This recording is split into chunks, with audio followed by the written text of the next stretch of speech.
एक बार फिर से आप लोगों का स्वागत है अपने प्यारे से YouTube चैनल पर। आज हम लोग कक्षा 11 की केमिस्ट्री का एक चैप्टर है रासायनिक अबंधन तथा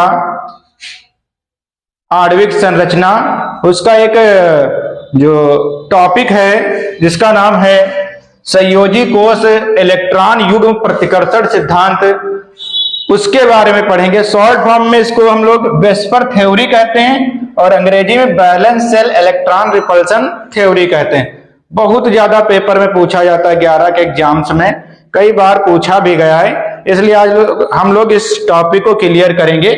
तो इस सिद्धांत का प्रतिपादन दो वैज्ञानिकों ने मिलकर किया था। एक का नाम था गिलस्पी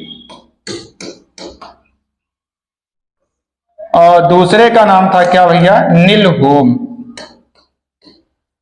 दो वैज्ञानिक थे जिन्होंने इसका प्रतिपादन किया था, इस थ्योरी का प्रतिपादन। एक का नाम था गिलस्पी और दूसरे का क्या था, नीलहोम। तो ये सिद्धांत क्या कहता है, आइए देखते हैं ये सिद्धांत क्या कहता है। तो ये सिद्धांत ये कहता है भैया कि दो पॉइंट हैं। कहता है कि किसी परमाणु के जो संयोजी कोष के इलेक्ट्रॉन युग्म होते हैं, किसी परमाणु के संयोजी कोष के जो इलेक्ट्रॉन युग्म होते हैं वो एक दूसरे को प्रतिकर्षित करते हैं। किसको प्रतिकर्षित हैं? एक दूसरे को प्रतिकर्षित करते हैं और अधिकतम दूरी पर व्यवस्थित होते हैं। जैसे मान लीजिए कोई परमाणु है, जैसे सल्फर है, तो सल्फर में जो इलेक्ट्रॉन होते हैं उसके आयतन कोष में 6 इलेक्ट्रॉन होते हैं, ऐसे ऐसे 6 मतलब 3 लोन पेयर हैं, तीनों की बॉन्डिंग नहीं हुई है तो इनको हम लोग लोन पेयर बोलते हैं। तो ये क्या होंगे, एक दूसरे से अधिकतम दूरी पर व्यवस्थित होंगे। जितने इलेक्ट्रॉन है ये सब एक दूसरे से क्या होंगे, जितनी ज्यादा दूरी हो सकती हो उस पर व्यवस्थित होंगे, जितनी ज्यादा। तो मान लीजिए कितने पर व्यवस्थित हो जाएंगे, 120 120 और 120 अंश के पर लगभग व्यवस्थित हो जाएंगे। ठीक है, यही बात बताई थी किसने, दो वैज्ञानिकों ने मिलकर। एक थे कौन भैया, गिलेस्पी, और दूसरे क्या थे, नीलहोम। इन्होंने क्या कहा कि जो संयोजी कोष के इलेक्ट्रॉन युग्म होते हैं वो एक दूसरे को प्रतिकर्षित करते हैं और इस कारण ये क्या होते हैं, एक दूसरे से अधिकतम दूरी पर व्यवस्थित होते हैं। देखिए दूसरा पॉइंट क्या कहता है कि सबसे ज्यादा प्रतिकर्षण किसमें होता है। तो सबसे ज्यादा प्रतिकर्षण होता है भैया लोन पेयर और लोन पेयर के बीच। जैसे यहां पर ये इनका साझा नहीं हुआ तो इनमें सबसे ज्यादा प्रतिकर्षण होगा और ये अधिकतम एक दूसरे से अधिकतम दूरी पर व्यवस्थित रहेंगे। फिर किसके बीच में होगा, लोन पेयर और बॉन्ड पेयर। किसके बीच में भैया, लोन पेयर और बॉन्ड पेयर।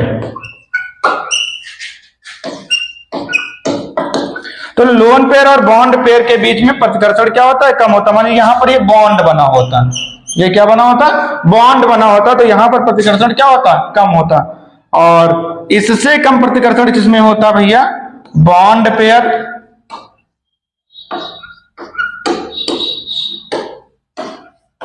और बॉन्ड पेयर के बीच में। इससे कम प्रतिकर्षण किसमें होता है, बॉन्ड पेयर और बॉन्ड। अगर किसी परमाणु के पास बॉन्ड पेयर ज्यादा है तो उसमें प्रतिकर्षण क्या होगा, कम होगा। आइए एक एग्जांपल के द्वारा समझते हैं। कौन सा एग्जांपल है, एक हम लोग अमोनिया का एग्जांपल लेंगे, NH3 का। क्या लेंगे भैया, NH3 का एग्जांपल लेंगे। तो सबसे पहले हम लोग N का इलेक्ट्रॉनिक विन्यास करेंगे। N का परमाणु क्रमांक होता है 7। इलेक्ट्रॉनिक कॉन्फ़िगरेशन करोगे तो 1s2 2s2 और 2p3 होता है, 2 2 4 3 7। तो सबसे पहले ये जो संयोजी कोष है उसकी हम लोग आद्य अवस्था बनाएंगे, अंग्रेजी में कहते हैं ग्राउंड स्टेट। क्या बनाएंगे भैया, ग्राउंड स्टेट।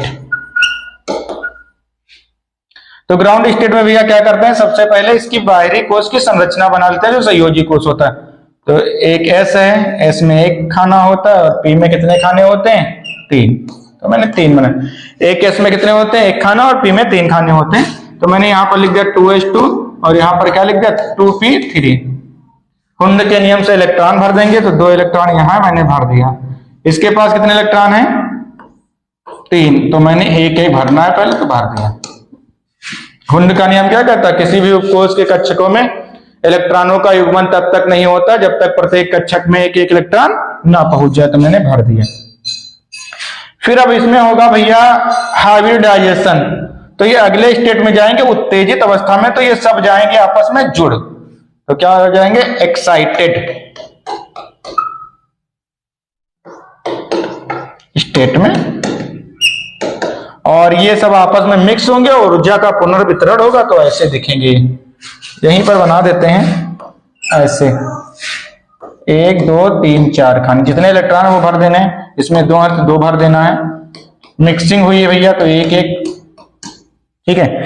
अब इन कक्षकों का नाम बदल जाएगा, 1 s मिला 3 p मिले, तो इसका नाम हो जाएगा sp3 sp3 sp3 और sp3, सबके नाम हो जाएंगे। ये sp3 संकरित कक्षक है, संकरण के बारे में बताया भी जाएगा भी अगले वीडियो में, तो ये ऐसे हो जाएगा। और एक जो sp3 संकरित कक्षक होता है उसकी संरचना भैया ऐसे होती है, ऐसे। कैसे होती है, ऐसे। ये sp3 संकरित कक्षक है। कौन सा, sp3 संकरित कक्षक है। एक s 3p मिले तो इसमें कौन सा संकरण हो जाएगा, sp3 हाइब्रिडाइजेशन। बहुत लोग यहां पर भैया s से भी लिखते तो s भी लिख सकते हो। और sp3 संकरित कक्षक की संरचना ऐसी होती है, और जहां पर sp3 संकरण होता है वहां पर 2 प्रकार की संरचनाएं बनती हैं, या तो टेट्राहेड्रल बनती हैं चतुष्फलकीय, या तो फिर क्या बनती हैं, पिरामिडल। कौन सी बनती है भैया, पिरामिडल। तो यहां पर कौन सी बनेगी भैया, पिरामिडल शेप की संरचना बनेगी। देखते हैं कैसे बनते हैं। तो सबसे पहले एक भैया क्या हो जाएगा, नाइट्रोजन हो जाएगा, तो नाइट्रोजन ऐसे। नाइट्रोजन का चित्र नहीं बनाना, देख लेते हैं पीछे एक बार। ये देखो, ये नाइट्रोजन की ग्राउंड स्टेट बने, तो हमको ये सब चित्र बनाने हैं भैया, तो हम लोग बनाएंगे। और इसके एक की संरचना ऐसी होती, तो इसी को हम लोग करेंगे व्यवस्थित। तो भैया एक हो जाएगा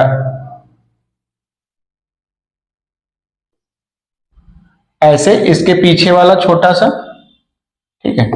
ये लोन पेयर है भैया, तो ये सबसे दूर व्यवस्थित होगा। देखो यहां पर देख लेते हैं एक बार, ये देखो लोन पेयर वाली संरचना बन रही, तो ये सबसे दूर व्यवस्थित होगा, क्योंकि लोन पेयर और लोन पेयर के बीच में जो प्रतिकर्षण होता है बहुत ज्यादा होता है। प्रतिकर्षण क्या होता है, ज्यादा होता है। बाकी जो बॉन्ड पेयर है वो तीनों बॉन्ड पेयर है भी, उसमें एक सेकेंड और रुक जाओ, थोड़ा और बता देते हैं। यहां पर भैया जो 3 कक्षक खाली हैं, वहां पर H के एक एक इलेक्ट्रॉन आएंगे, तो H के कैसे आएंगे, यहां पर आएंगे, और यहां पर उल्टा एंटी क्लॉकवाइज घूमेंगे, ऐसे ऐसे ऐसे ऐसे उल्टा घूमेंगे, तो देखो घूम रहे हैं। अब बनाते हैं चित्र। और S जो होता है वो गोलाकार होता है, ऐसे। S कैसा होता है, राउंड शेप का होता है। ये चित्र भैया, तो हमने एक P और बना देना है, sp3 और बना देना है, तो मैंने एक sp3 ऐसे बना दिया, एक sp3 ऐसे बना दिया, और एक sp3 ऐसे बना दिया। ये इसके पीछे वाला, ये इसके पीछे वाला, और इसके पीछे वाला दिख नहीं रहा, नहीं बनाएंगे। ये कौन से कक्षक है, sp3। ये कौन है, sp3। ये कौन है भैया, sp3। ये भी sp3 है लेकिन लोन पेयर है, तो मैंने ऐसे लिख दिया, इसका नाम नहीं लिखेंगे। अब देखो S क्या है, गोल गोल तीनों में, तो तीनों से हमें S का एक जोड़ेंगे गोल गोल, तो मैंने एक S का ऐसे जोड़ देना है। ये S कक्षक है और ये S कक्षक है, ठीक है। तो हम यहाँ पर लिखेंगे S कक्षक, यहाँ पर लिखेंगे S कक्षक, और एक यहाँ पर हम लिखेंगे S कक्षक, ऐसे, ठीक है। ये एक्सिस पर ओवरलैपिंग हुई है, अतिव्यापन हुआ है, इसलिए यहाँ पर कौन से बॉन्ड बनेंगे भैया, सिग्मा बॉन्ड, सिग्मा बॉन्ड, दोनों सिग्मा बॉन्ड है भैया। और यहां पर भी भैया बनेगा जो बॉन्ड बनेगा सिग्मा। ये सब भैया क्या है, H है, H है और H है, और ये भैया आपका कौन है, नाइट्रोजन है। बहुत अच्छी बात।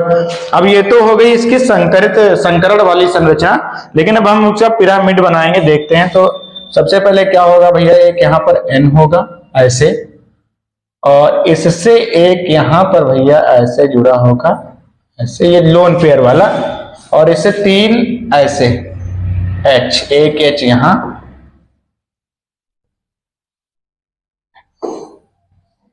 एक H यहां और एक H यहां। ये सब भैया सिग्मा बॉन्ड है, मतलब सिंगल बॉन्ड। फिर ये ऐसे दिखेगा।